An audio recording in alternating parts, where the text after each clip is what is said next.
In this tutorial, I am going to show you how to calculate the number of days between two dates in Smartsheet using the NETDAYS and network days formulas.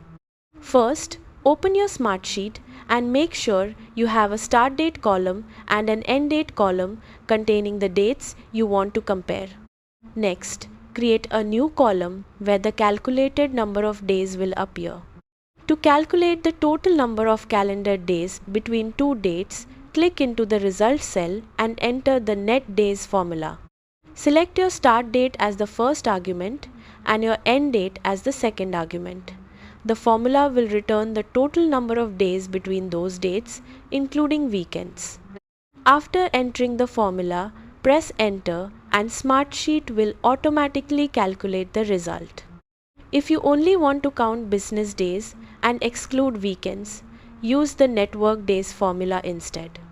Enter the start date and end date as the formula arguments, and Smartsheet will calculate the number of working days between the two dates. This is especially useful for project schedules, task durations, and deadline tracking where only workdays should be counted. You can copy the formula down the column to automatically calculate durations for multiple rows.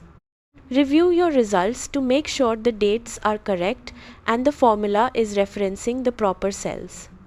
Using NETDAYS and network days helps automate date calculations, reduce manual work, and improve project tracking accuracy. That's it. You've successfully learned how to calculate days between two dates in Smartsheet using NETDAYS and network days formulas. Thanks for watching.